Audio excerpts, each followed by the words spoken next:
To welcome everybody to the stream.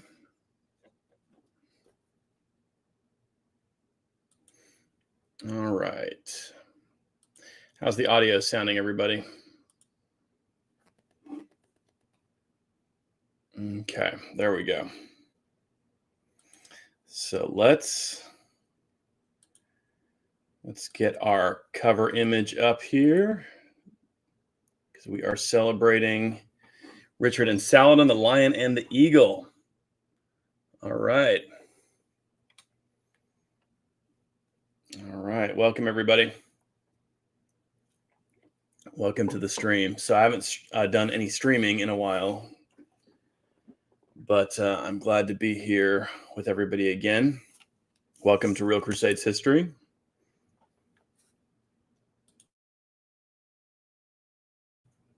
So this is the live stream, and we're going to be talking today about my new book, which has been out for, I guess, almost 2 months now. I think it was, I believe June 20th was when it officially went live. So it's really kind of been too long since that happened and since I decided to do this stream to kind of talk about it a little bit. But I did want to get something out so that we could discuss the book, and I could kind of maybe even answer some questions from those of you who have already read it or planning on reading it. But yeah,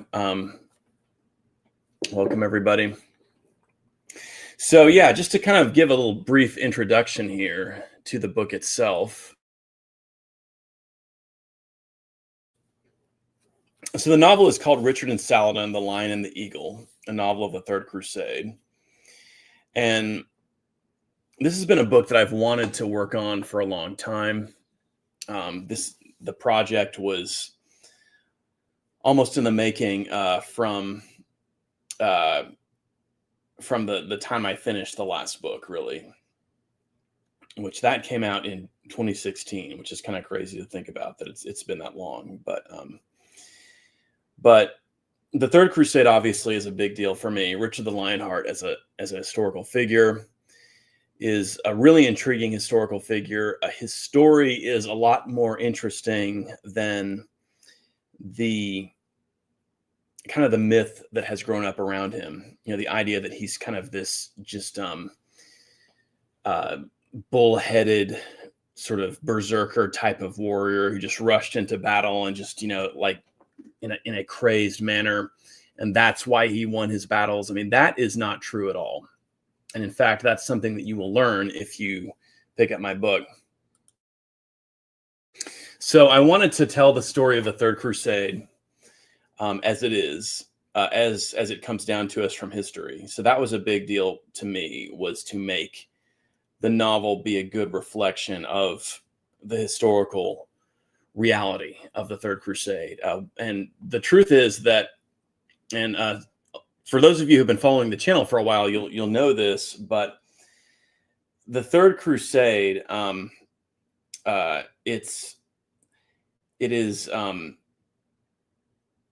well documented. I mean, it's not, the First Crusade is well documented as well, but the Third Crusade is probably more exhaustively documented than the First Crusade. Oh, Dennis is in here. How's it going, Dennis? And then, yeah, Chris is here. David, Thomas, Falafas, welcome everybody. Jane. But there are several really important source materials that we have for the Third Crusade. The Gesta Regis Ricardi, which was written by a follower of Richard. So that is from Richard's perspective, essentially. Ibn Shaddad, Baha ad-Din, that is one of Saladin's personal followers.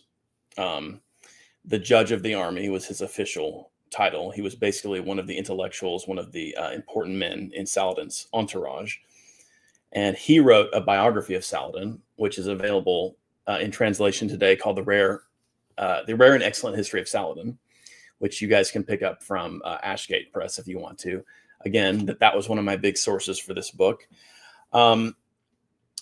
A series of chronicles known as the continuation of William of Tyre, and one of those is, in theory, portions of it were written by um, a man named Ernol, who was a squire in service to Balian of Ibelin, is what is believed. There's some uncertainty around that. There's some scholarly debate around that, but parts of that chronicle appeared to have come from that particular individual. And of course, William of Tyre was a very important historian in kind of towards the later 12th century in the Latin Kingdom of Jerusalem. Wrote a very important history of the Crusader states in general, which goes from the First Crusade all the way to just before the death of Baldwin IV. And after that, we get this series of chronicles that are referred to by scholars as the continuation of William of Tyre, written for the most part from the perspective of the Latin East. So from these people who are known as the Pulanes by the Crusaders themselves. That is Latins, Western Europeans who were, basically the descendants of the settlers of the Crusader states. So people who came from the Crusader states, and these are their descendants, their children. And then another important source for me was Ibn al-Athir's chronicle, which again, also available in translation today. All this stuff is available, so you guys can read this source of material if you want. Ibn al-Athir, his chronicle is available from Ashgate Press as the Chronicle of Ibn al-Athir.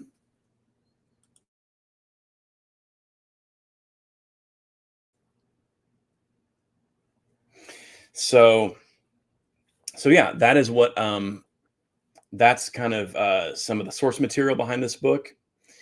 And again, I mean, for me, it was really important to tell the story of the Third Crusade and to get an accurate picture of it. Now, it's kind of interesting because the Third Crusade is probably the most famous of the Holy Land Crusades. Maybe, there can be some, we can kind of weigh whether or not the First or the Third Crusade is the most famous, but the Third Crusade definitely occupies a really important role in Western history and the literary tradition of the Western world. It obviously features into a lot of fiction. The famous 19th century novel set during the Crusades, The Talisman by Sir Walter Scott, is in theory set during the Third Crusade, but the truth is it's a complete butchering of the history. It doesn't present anything of the history of the Third Crusade that's really helpful to us. So yeah, I mean, it's kind of funny because a lot of people know who Richard the Lionheart is, a lot of people know who Saladin is, but the facts about this event, about what went on during the Third Crusade, and some of the facts about the characters of these two men are often obscured, and that's something that I wanted to address with this novel. And I'm really proud of this book, guys. Again, this is kind of like sort of like a big achievement for me. Like, this was something I set out to do, that as kind of a part of the broader project of Real Crusades history as a channel. This has been kind of like a sort of a pet project of mine, like kind of a dream project of mine that I wanted to really execute a historically faithful novel about the Third Crusade. And I think that this book does that. And I also think that it does it with a good set of characters that tells a good story. So, and that's an important thing about historical fiction and I've always loved historical fiction. Some people will tell me, well, I don't really care for historical fiction because I just want to read history. And I'm all about just reading history and just like doing straight history. I love that. But the thing with historical fiction is you can take history and you can experience it in a narrative setting. You can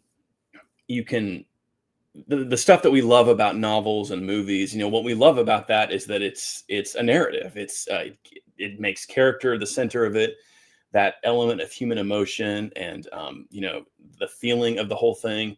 That's what you have to try to get into with when you're doing a historical novel like this. And so the thing that's interesting about the Third Crusade is the source material is so rich and that it provides so much that is helpful towards telling a powerful story. It's kind of surprising to me that this story has not been told more often.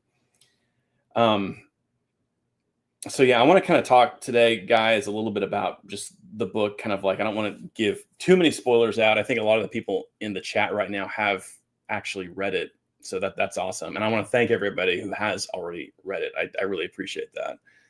That's really awesome, and I appreciate everybody who's taken the time to read it already.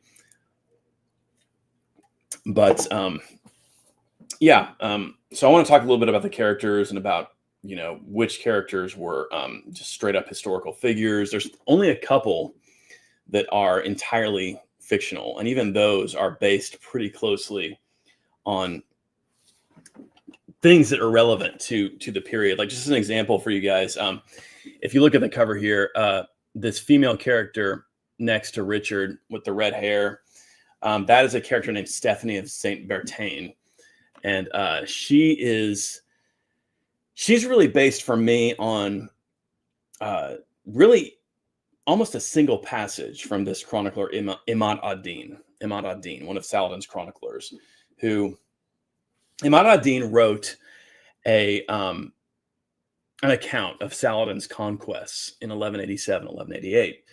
And one of the things he talks about is the enslavement of the Christian women at Jerusalem and what they experienced. It's really kind of, and I actually referenced this passage in the notes of this book and kind of talk about the fact that, this is something that I was trying to get at with this character. Imad ad-Din talks about the fact that when Jerusalem falls, there are a lot of Christians in the city who can't pay the ransom, who can't buy their freedom. And those Christians end up being enslaved. They end up going into slavery under Saladin's troops. And in particular, Imad ad-Din kind of has this gleeful description about the abuse of these Christian women at the hands of Saladin's troops, that they're basically kind of used as objects. We're talking about, horrific crimes of war here. And then also on that same note, Ibn al-Athir, who is one of my big sources for this book, talks about an encounter he had where he met a fellow Muslim, someone he had known who had been involved in Saladin's conquest during this period, and how when he met him, he had with him a Frankish woman who was his captive, who he had taken as war booty from one of these conquests. And how the fact that this woman burst into tears all of a sudden, and Ibn al-Athir said, "What's wrong? What's the problem? You're fine."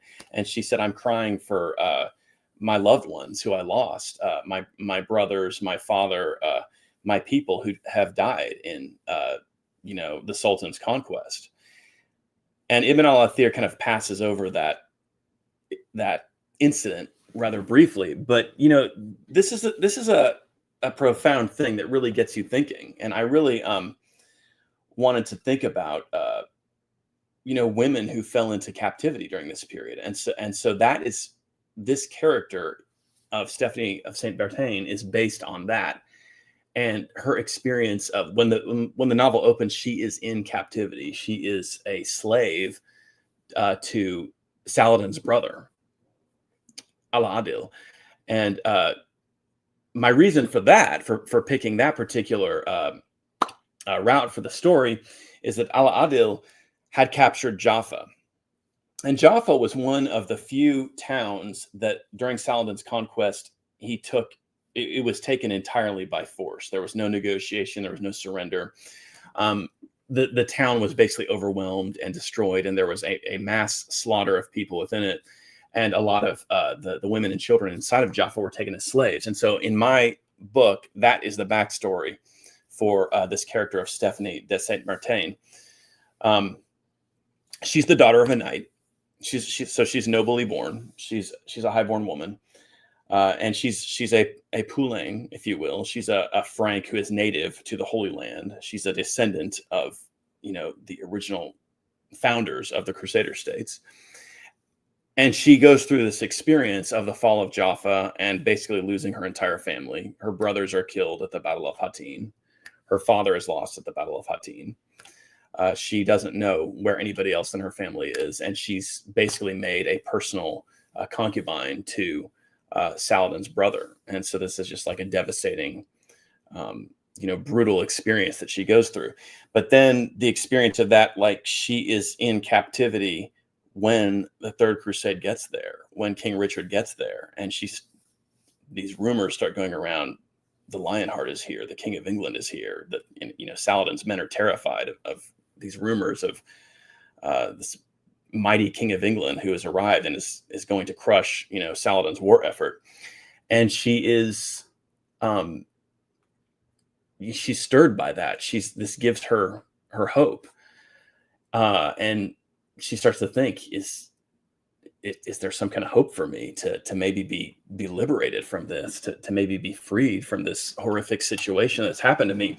So there is sort of a recovery story for this character that she goes through after this horrific trauma that she deals with. So again, she's one of the few characters in the story who is a fictional character. So she's not an actual historical figure, but she's based very closely on those accounts from Muslim source material, as I mentioned, Ibn al-Athir and Imad ad-Din, of female captives, Christian women captives,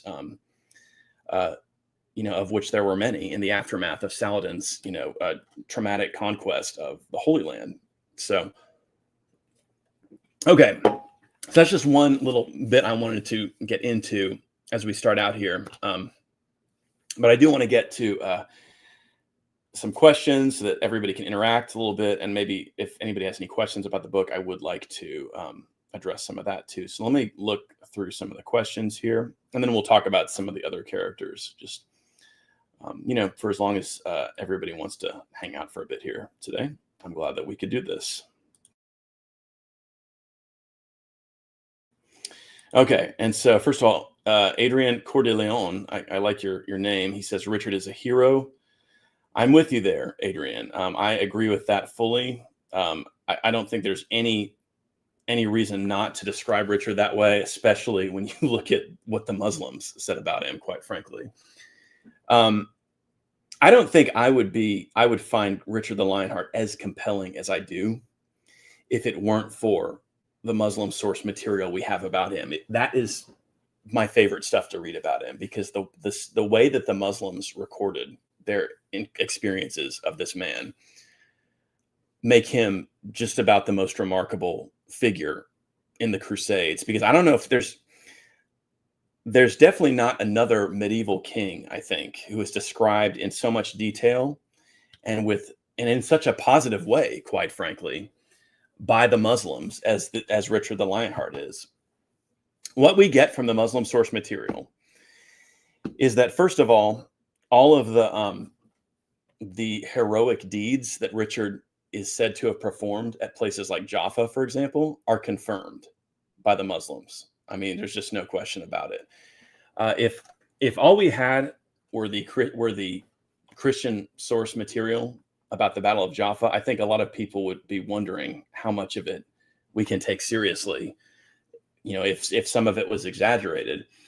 But the fact is, Ibn Shaddad, Saladin's biographer, who was there and watched Richard storm the beach of Jaffa, watched it personally, stood there and watched it. He describes what happened. And what happened is that Richard jumped into the ocean with his sword, with a bunch of his guys, and just rushed the beach and took down Saladin's army, a considerably larger force. Saladin's army was occupying the beach in front of Jaffa. Richard took them out with a fairly small force of his knights and Italian crossbowmen. Okay, so if you guys have never picked up a copy of The Rare and Excellent History of Saladin by Ibn Shaddad, you need to do that. You need to do that and read that account of the Battle of Jaffa, because once you read that, you're you're not going to be able to ever take seriously any of the dumb things that people say about Richard the Lionheart again. And then the other thing that Ibn Shaddad records, which is also something I try to portray in this book, is the fact that Richard was an extremely nuanced and subtle thinker. He was a very sophisticated negotiator. He was somebody who took the time to understand in detail the political situation of the Muslims and to try to insert wedges into Saladin's alliance system by befriending various high-ranking Muslims, especially among the party that was loyal to Ala-Adil. This is very interesting. This is Saladin's brother. Saladin's brother would be his successor. Okay, Saladin's brother Ala-Adil was a very talented general and commander, and had the title of Commander of Armies for Saladin. He was basically Saladin's number 2 man, and he was also very ambitious. When Saladin died, he basically took power from Saladin's sons. It was a bit of a coup, you might say. There was civil war after Saladin died, and the victor of that civil war ultimately was Saladin's brother, Ala-Adil. And Saladin's sons did not become significant rulers in any way. They were outdone by Saladin's brother. So when you read Ibn Shaddad's account of Richard's tactics of dealing diplomatically with the Muslims, you get the sense that Richard understood this because he made an effort. In fact, Ibn Shaddad says that among some of the Mamluks in Ala-Adil's party, Richard had made friends. He had made friends with these men. These men liked him. Around the time of the Battle of Jaffa, he entertained some of these men and joked with them and laughed with them and made a little joke about, wow, I can't believe that, Saladin is so mighty. Why did he run from me here? Like a very subtle kind of jab, really, at the same time kind of complimenting and, sort of still getting a dig in at Saladin because he just defeated him in this spectacular battle. So anyway,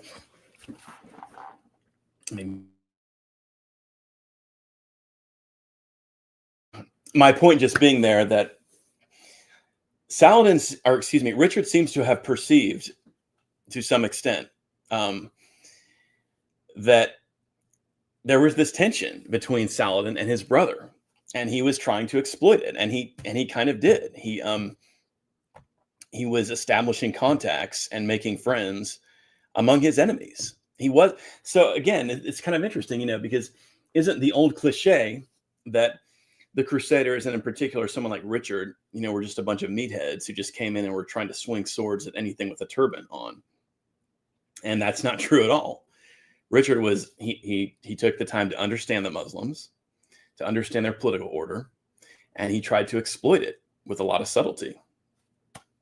And this is something I portray in the book, is these negotiations between Richard and Ala-Adil and sort of the rapport that they developed. And I think it's pretty clear when you read the Muslim sources that Ala-Adil was very impressed with Richard and liked him. And we kind of wonder if the wheels were turning in Ala-Adil's head that, maybe I can kind of use all this to get one over on my brother. Because, I think we can assume that Ala-Adil was considering the idea that he would prefer to take over his brother's empire rather than let his nephews do it. I think that he was probably thinking that by the time that this was happening. And it's just fascinating to see that Richard seems to have perceived this and he was exploiting it. Because again, Ibn Shaddad points out that it's in particular Ala-Adil's party that Richard was getting close to and he was making friends among. And that's the word that Ibn Shaddad uses, friends. He says that Richard had made friends among some of the high-ranking Mamluks and other important men in Ala-Adil's circle, because you have to remember, like when we're thinking about these medieval figures, a figure like Saladin, like Ala-Adil, like Richard, these men had groups of men around them who were kind of their inner circle, and then like their more outer circle. They had important individuals who played a role in their diplomacy, in the way they did power politics. And so Richard was seeking to exploit that. I think he was brilliant. Richard was a brilliant politician, a brilliant diplomat. He was a brilliant diplomat. He was very much capable of meeting the Muslims on their terms, talking with them, finding places where they had commonality. He was exploiting all areas where he could help deal with this situation that he was trying to resolve. He was doing it on the battlefield, which he did very successfully, and he was doing it diplomatically. So this was a brilliant man. The idea that he was kind of just, I think the image we often get of him is that he was kind of reckless. He was headstrong. He was just like out there, doing like these daring feats of chivalry that were kind of almost just kind of these empty gestures, just bombastic. The opposite is true. Richard, and this is again something I try to get through in this book. Richard's policy and the way he conducted himself from the time he got to the Holy Land, from the time that his Palestine campaign began in, I think it was June or July of 1191, until the time he left in October of 1192, everything he did maximized the resources at his disposal, which were pretty minimal, and put the Crusader states on a better footing and toward a path of recovery and toward a path of stability. So when he got there, the world had ended, which is a terminology I use in the book. Some of the characters who are native to some of the local Franks, they talk about how Hattin had been the apocalypse, the end of the world. It was for them, for the people of Outremer, it was the apocalypse. So Richard, he arrives and the world has ended, and he works towards fixing that. And he does it not by being a headstrong berserker. I'm just going to rush in there and just like swing my sword at the Muslims, and that's going to do it. That's what the Victorians seem to have thought. I think it was because they had a hard time dealing with the fact that Richard was he was an emperor more than just a king. He wasn't just like a British monarch the way they wanted him to be. But Richard exploited everything available to him: his military strength, his diplomatic abilities. Everything he did between the time he got there to the time he left produced recovery and produced a stabilization.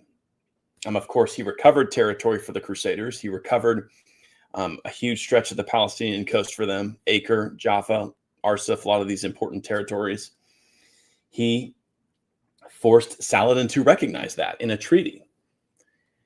And all of this was hugely beneficial to the Crusader states.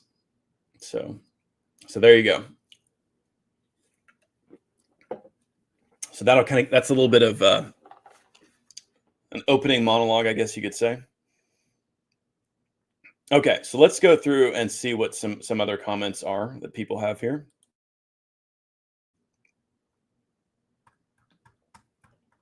Okay.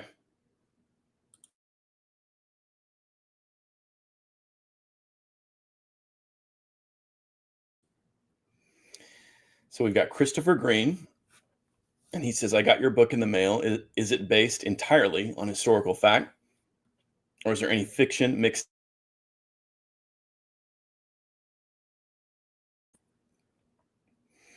All right, Chris. Well, first of all, thank you for the question, and thank you so much for picking up the book. I think I hopefully I already answered some of that. In terms of the broader flow of the book, it flows with the history of the Third Crusade. Like all the major events that we deal with it's the events of the Third Crusade. It opens basically right when Richard and the English forces arrive at at Acre. So this is June 1191. And it goes all the way through basically Richard's Palestine campaign, or what we can think of as his Palestine campaign, because Richard, obviously, he had a campaign in Cyprus before that. So it ends kind of around October of 1192. So kind of the major arc of the story is the Siege of Acre, kind of, so this final phase of the Siege of Acre, and then the Battle of Arsuf. So this march down the coast, the struggle between Saladin's army and Richard's army as they move down the coast of Palestine. And finally, the occupation of Jaffa, Richard's restoration of Jaffa, his campaigns around Ascalon, we could call it like the two different marches toward Jerusalem, because Richard kind of did some probing, operations around Jerusalem. He never actually made an attack on Jerusalem, which is interesting. And then finally, it culminates with the Battle of Jaffa, which is the perfect climax to any story. The Battle of Jaffa just works so well as kind of the culmination of the story. And, I really, again, and that's another thing that's funny too, guys. I've read a lot of different novels about the Third Crusade, and so many of them, like what they do is you've got like some other story going on, like maybe, some character traveled to the Holy Land and he's like looking for his long lost uncle or something, or he's looking for buried treasure, and the Third Crusade is kind of happening in the background. And they'll usually talk about Acre and the Battle of Arsuf, but then like people leave out the Battle of Jaffa. So many novels that are dealing with the Third Crusade don't even mention the Battle of Jaffa.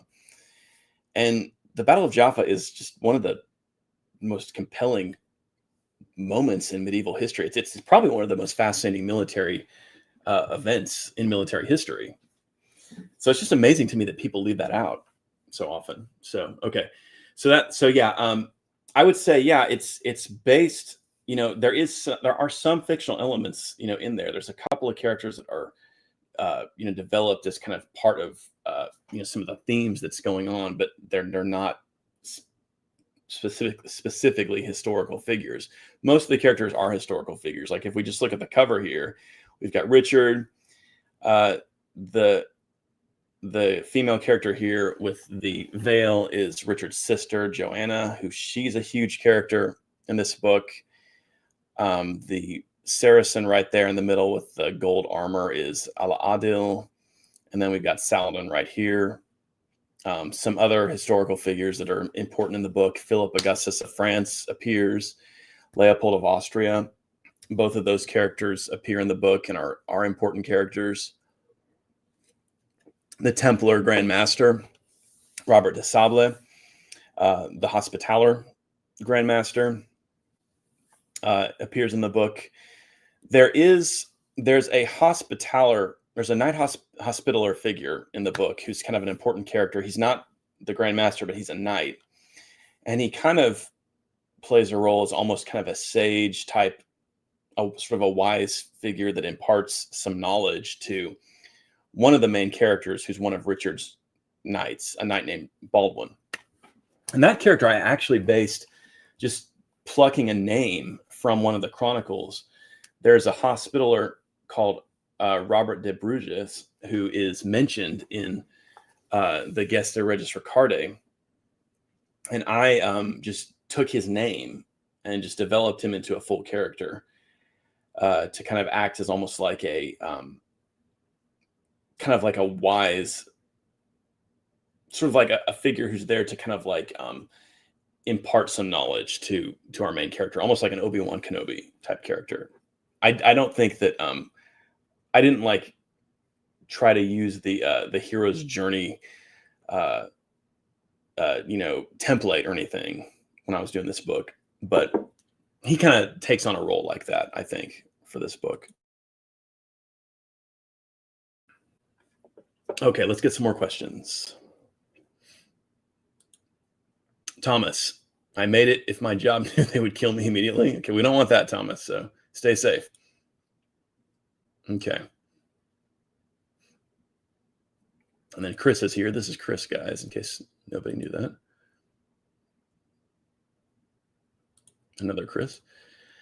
And then, I just want to say thank you, Dennis, for this this fine message here. I appreciate that, my friend. And Adrian says that Richard the Lionheart is a Frenchman. And, that's an interesting comment, Adrian. And I think you are, it looks like you're French yourself. So we are glad to have you here. Certainly, that's a huge part of Richard's legacy. I do think when we're talking about this particular period, we're still talking about kind of the development of some of these modern national identities that we think of. Like, I've been reading about World War I recently, guys, which has been fascinating. And you think about like what it meant to be British or French during that period. It's pretty different than what we're talking about in this period. To be French or be Frankish. Richard he was French speaking. He was a Frank. He was an Angevin. He was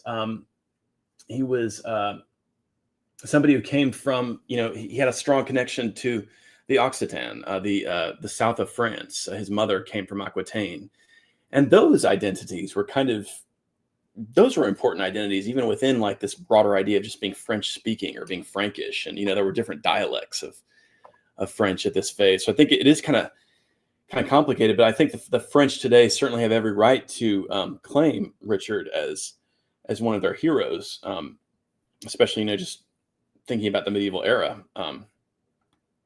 This kind of brings us back to another funny comment that we often hear about Richard, which is that people complain, well, he wasn't English. He wasn't, like, I've heard people say he wasn't British. Like, okay, thank you.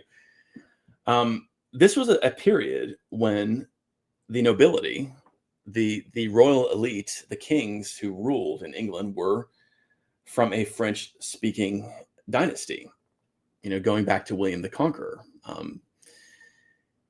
That was just this period. I mean, so this idea that there was something un-English about that. I mean, again, Englishness was kind of in development still. I mean, people like Richard kind of helped to define what it meant to be English, really. Because before the Norman conquest came, you had something kind of different. You had the Anglo-Saxons. That wasn't really English yet. I mean, I don't want to be too definitive about how I describe all this, because obviously these are entire subjects in themselves. People can debate this, but I think you guys kind of get what I'm saying. To just say, oh, well, Richard was French and he wasn't English. I mean, that's an oversimplification and even anachronistic, I would say. So let's check out some more comments here.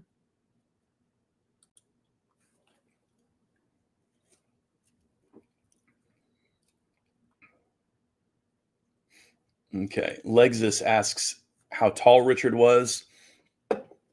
He was definitely tall for his period. I'm actually not sure exactly how tall he was, but yeah, he was considered on the tall side.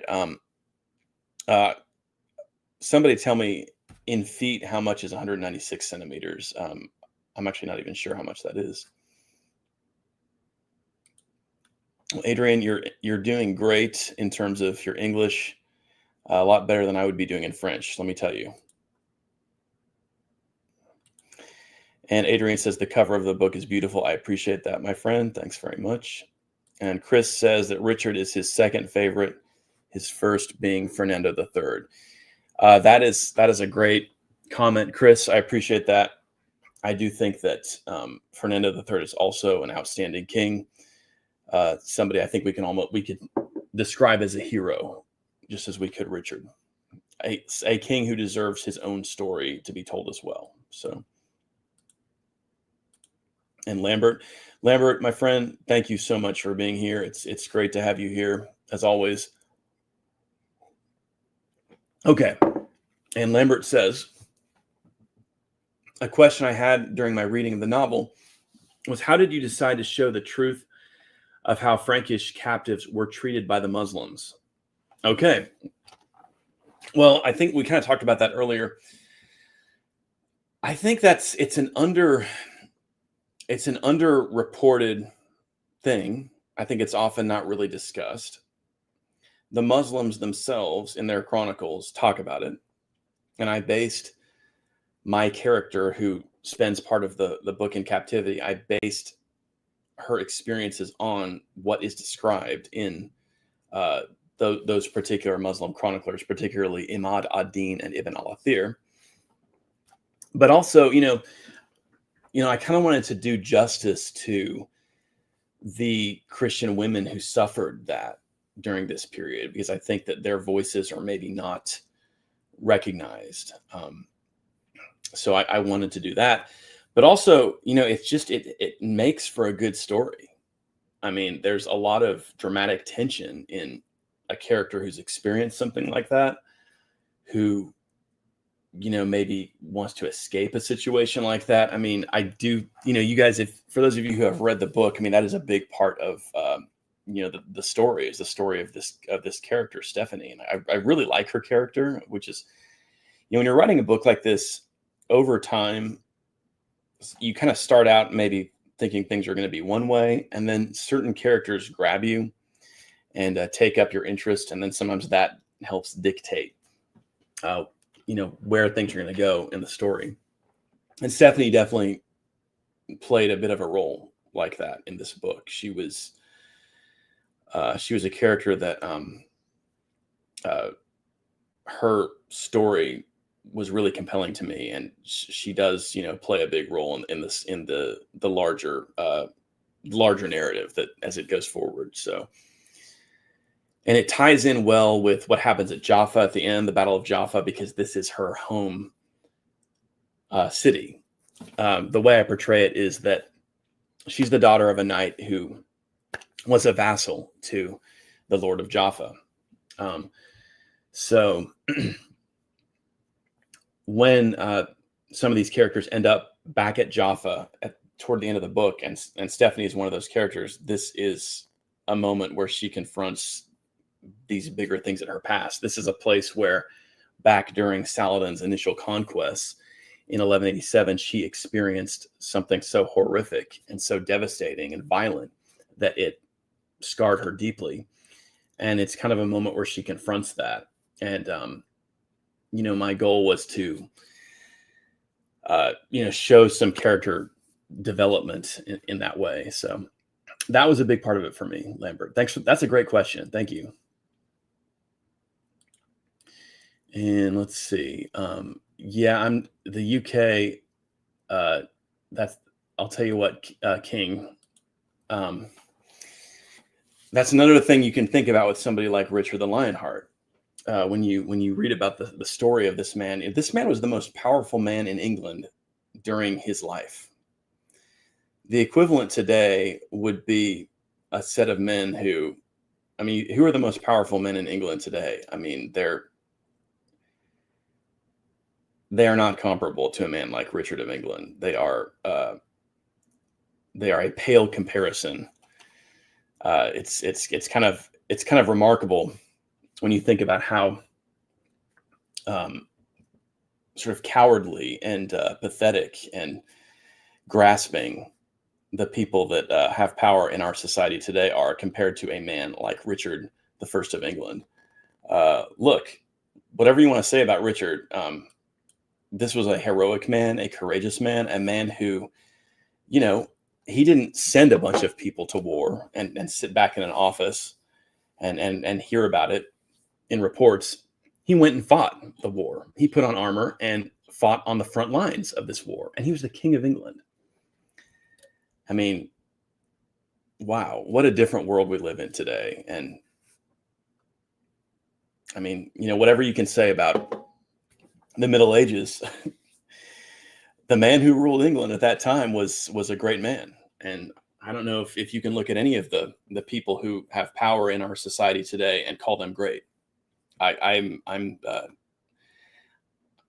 having difficulty, thinking of any, just sitting here right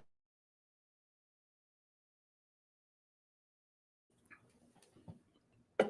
And again, Lambert, a good comment here.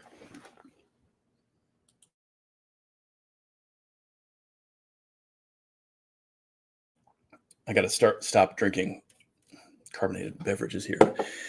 So Lambert says, so much scholarship glosses over the subject in favor of Saladin's traditional reputation.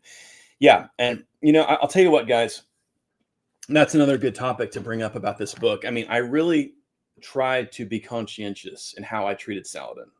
I had no interest in making him into like a like a quote unquote villain.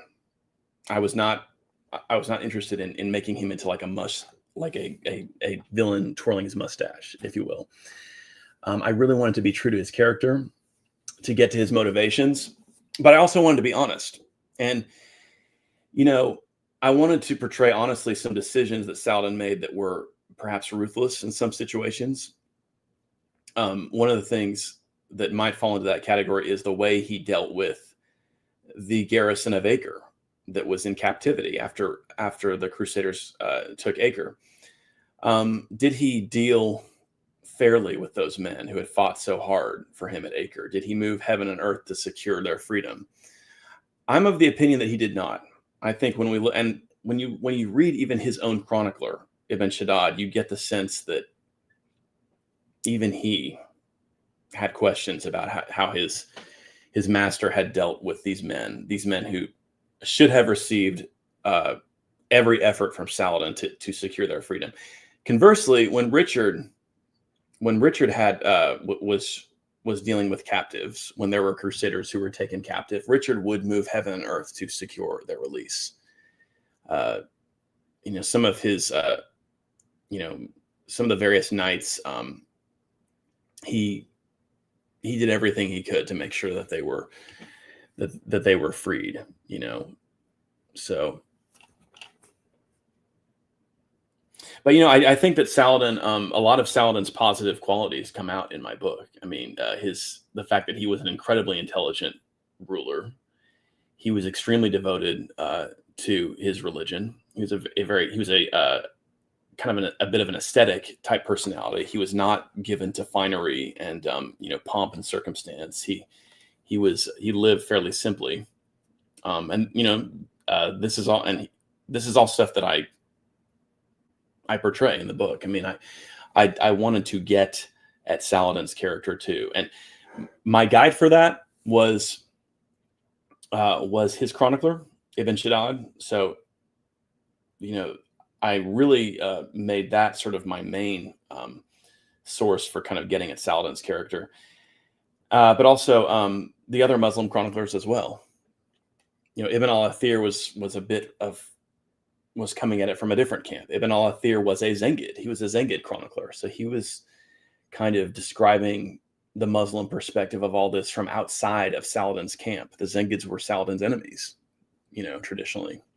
But he still admired Saladin in a lot of ways. Okay.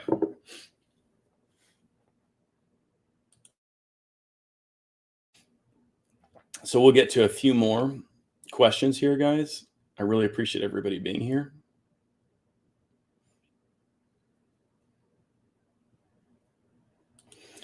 Okay. Philemon says, as soon as the public media tried to push the idea that Richard the Lionheart was a terrible king, I knew he had to have done something right. Yeah, this is an idea that still comes up all the time, is the idea that he was a bad king. And that's just not true. People, in fact, I'll post something about Richard on my YouTube channel, and people say, well, he was a great warrior, but he was a bad king. He's a bad king. They say it like that.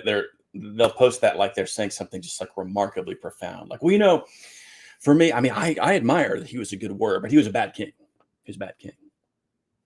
And where are they getting that? They're getting that from pop culture, because that's not what the history tells us. Period. You cannot know the history of Richard's reign and his conduct as a king and think that. You just can't. If you and even scholars who are critical of him do not claim that he was a bad king. The man was a brilliant king. The idea that well, he wasn't in England very often. At that time, when you had the Angevin dynasty ruling over a lot of France and England as well. Yeah, England was the home front. It was the most peaceful part of their empire. People like Henry II, they didn't spend as much time in England when they were at war in France. And Richard was only king for about 10 years, and a lot of that was spent at war with the King of France. And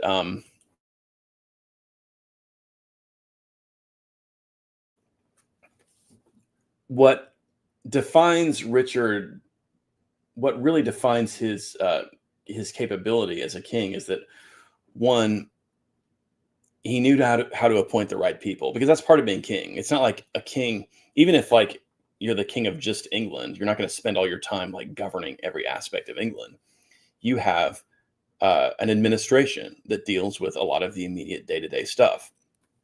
Richard did that brilliantly, but he still, and this is a thing that John Gillingham, points out in his exhaustive study of Richard's career, is that for Richard's reign, we have a lot of records of how he governed and the fact that he was constantly involved in dealing with the making of law or the enforcement of law, or dealing with disputes, dealing with local issues that came up in England. Like he would even if he was at war and something was happening in England, he would deal with it in his war tent.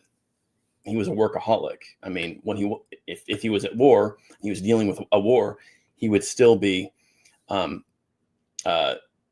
dealing with affairs of state from his war tent.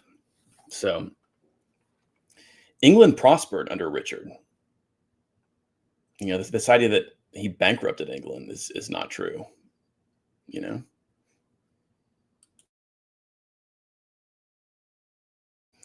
Okay. And then Lambert says, I also felt that your representation of Joanna was very genuine, and that you gave Berenguela a more deserving role than most authors do. I also believe her involvement was more than generally believed. Thank you, Lambert. I appreciate that, my friend. Yeah, I agree with you. I did give both of those women an important role in this book. Berenguela was a bit more of a side character, but she definitely was portrayed as, this idea that like Richard ignored her. I mean, she was with him throughout the Third Crusade. He married her on Cyprus. So she is portrayed as a wife that he's devoted to, and that they do have a relationship.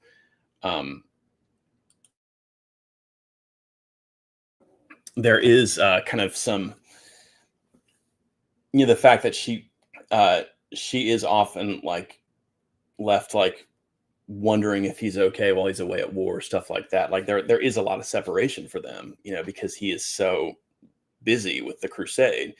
But she is a strong presence in the book. Joanna, this is a character that you do have to kind of fill in some of the gaps. I mean, when you're creating a historical fiction like this. And so I did make some choices in how I portrayed her, but I think that it's consistent with what we know about Joanna and Richard's relationship. I think that there is a good chance that they had something more like a friendship than we see with some of the other children of Henry and Eleanor. So thanks for that comment, Lambert. That was a really good one. Okay, and then Will says, Richard was foreign policy inclined and active, was right to do so. Some leaders are just born like that. Right. Yeah, Richard was a political machine, and he was very good at what he did. Actually, when he was in captivity in Germany, the way he dealt with a lot of the German nobility was similar to how he dealt with the Muslim nobility, kind of like getting in there, making friends, making contacts, and exploiting that. That's another thing that's noteworthy about Richard, is that when he was a captive in Germany, the German magnates liked him. They all kind of came around to his side and felt that the emperor was wrong to keep him captive. So.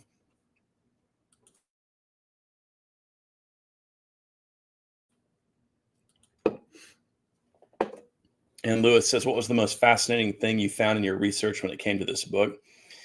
Well, that's a really huge question, my friend. And thank you, Lewis, for that question.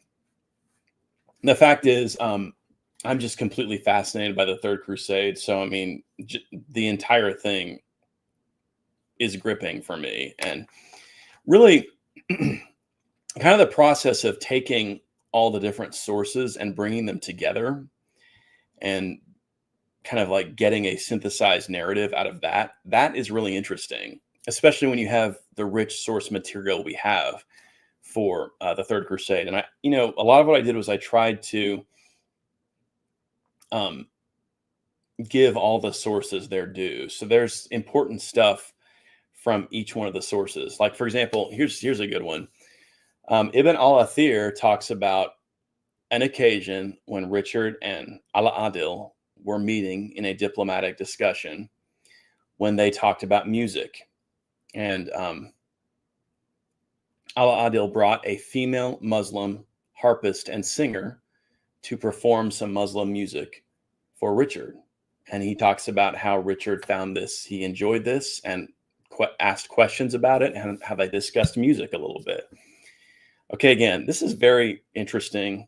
This is character stuff, and I included that episode in my book at one phase, and it works as part of developing this relationship between these two characters. It helps kind of develop that rapport between them. So that's what you kind of have to. That's the thing that's so great about the Third Crusade, is there's so much stuff like that moves the story forward, like these things that kind of move stuff about these characters forward. The source material is just full of that stuff, you guys. So it's the process of researching it was intriguing, and I started researching it a couple years before I ever started writing the actual story. So I accumulated just a ton of notes, which I still have, and I'm really glad. From now on, I'll have this huge kind of library of notes, that I kind of organized chronologically about the Third Crusade that will serve me well, I'm sure, for the rest of my life. But yeah, that was a fascinating process. Thank you, Lewis. Okay. And yes, I agree with this, Chris. And then, Will talks about the issue of travel. And that was the big deal. That was the big issue with the Crusades in the Holy Land, was getting an army over there. And then once you did that, what if you needed more? What if you needed reinforcements? Richard got to a point in his crusade where he needed reinforcements, and he started asking for reinforcements. He started sending letters back all across Europe especially to churchmen, because he knew that, look, this is a crusade. The church called for this. You guys need to do something to get more men, over here. He sent letters to the Pope. He sent letters to various abbots. So yeah, there we go.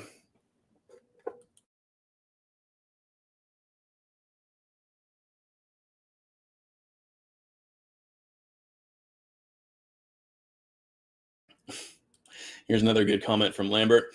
A proper description of Philip was also appreciated. What a scumbag. Well, he was a great king of the French. He was only for the French and himself, disingenuous and trustworthy to the bone. Yeah. Philip, just here's a little spoiler. Philip does not come across too well in my book, but that's just because he doesn't come across well in any sources you read about him, including French sources. Philip II was a vile individual. This idea, and yeah, I have a hard time even saying he was a great king for the French. I think that the best thing for France would have been if Richard had killed Philip in battle, and just France and England had been combined into one thing. But yeah, Philip is he's a vile figure in this period, and okay, I will admit fully that he was a capable politician. He was, and he but he was kind of like good in the same way that a snake is good. I mean, he was. I don't think he benefited. While yes, he was good at maximizing his dynasty's potential and all that stuff. I'm not sure it was necessarily good for the French people or his subjects, if you will. So, okay, let's keep going here. So yeah, we'll probably wrap up before too long, everybody. I want to really just say how much I appreciate those of you who've stopped by to discuss this. Chris wants to know, why wasn't Philip II interested in the crusade? Well, I think just because all he cared about was personal power. You know, what's fascinating is the fact that he felt compelled to go. I mean, that's what's so interesting about this era. Imagine an era when the popular culture was such that the person who's in charge of France has to go do this. I mean, and that's something I also portrayed in the book, is that when Philip went back to France, that was very scandalous among his men. Most of them stayed and followed Richard. You know, like important men like the Duke of Burgundy and some of these other important nobles who play a role in my book. This was scandalous, and you can read like in Joinville's chronicle, just various French chroniclers describe this as a shameful thing that Philip abandoned the crusade. So there we go. And then Chex T9 mentions Frederick Barbarossa. There's somebody else who needs a good novel. The story of Barbarossa's crusade is awesome and needs to be told. And Giovanni here says, hi, great novel. Thank you, sir. Appreciate that. Okay.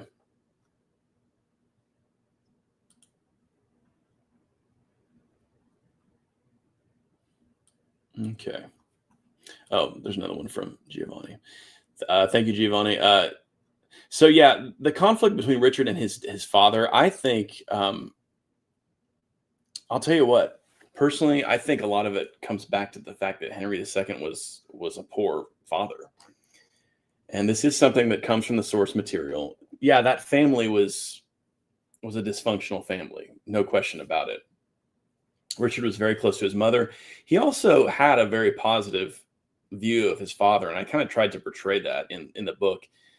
I think he was conflicted about Henry, but he did, through a lot of Henry's life, you know, when Henry made Richard the Duke of Aquitaine when he was fairly young, and Richard was very successful at that.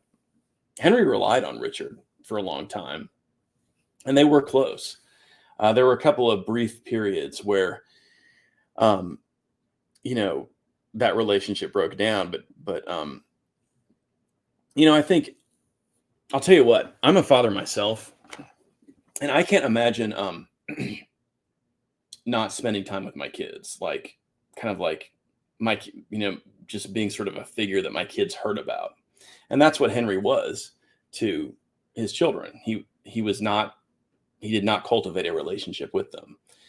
Well, that's kind of funny when you think about it. I mean, if you were, you know, the King of England and ruler of the Angevin Empire, and you were trying to create a dynasty and you wanted to pass that on to your sons, wouldn't it make sense to cultivate a relationship with your sons? Wouldn't you want them to like look at you as their hero? Because I can tell you right now, I mean, I have kids. If you are there for your kids and you spend a lot of time with your kids, and that's the kind of dad I am. I'm, you know, constantly with my kids. Your kids worship you. I mean, not to use that term sacrilegiously, but your kids really, you know, you're their hero. Henry could have made all of his sons look at him that way if he just had, you know, been a father to them, I think. And there were a lot of kings who did that. Chris mentioned Fernando III. Fernando III's children were devoted to him. Louis IX's children were devoted to him. So it's not like this was impossible if you're a king. You know, like, why not have your sons with you everywhere you go? You know, that's kind of the tragedy of this family. Maybe if Henry had been a better father, things wouldn't have ended so poorly for the Angevins.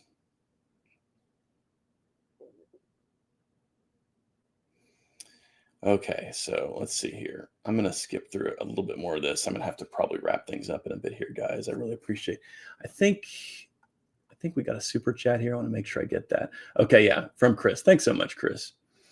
Hey, Stephen, there's a medieval YouTuber by the name Memory Medieval who wants to talk to you on his channel about your book and Richard the Lionheart. Well, that is awesome, Chris. I appreciate you letting me know that, my friend.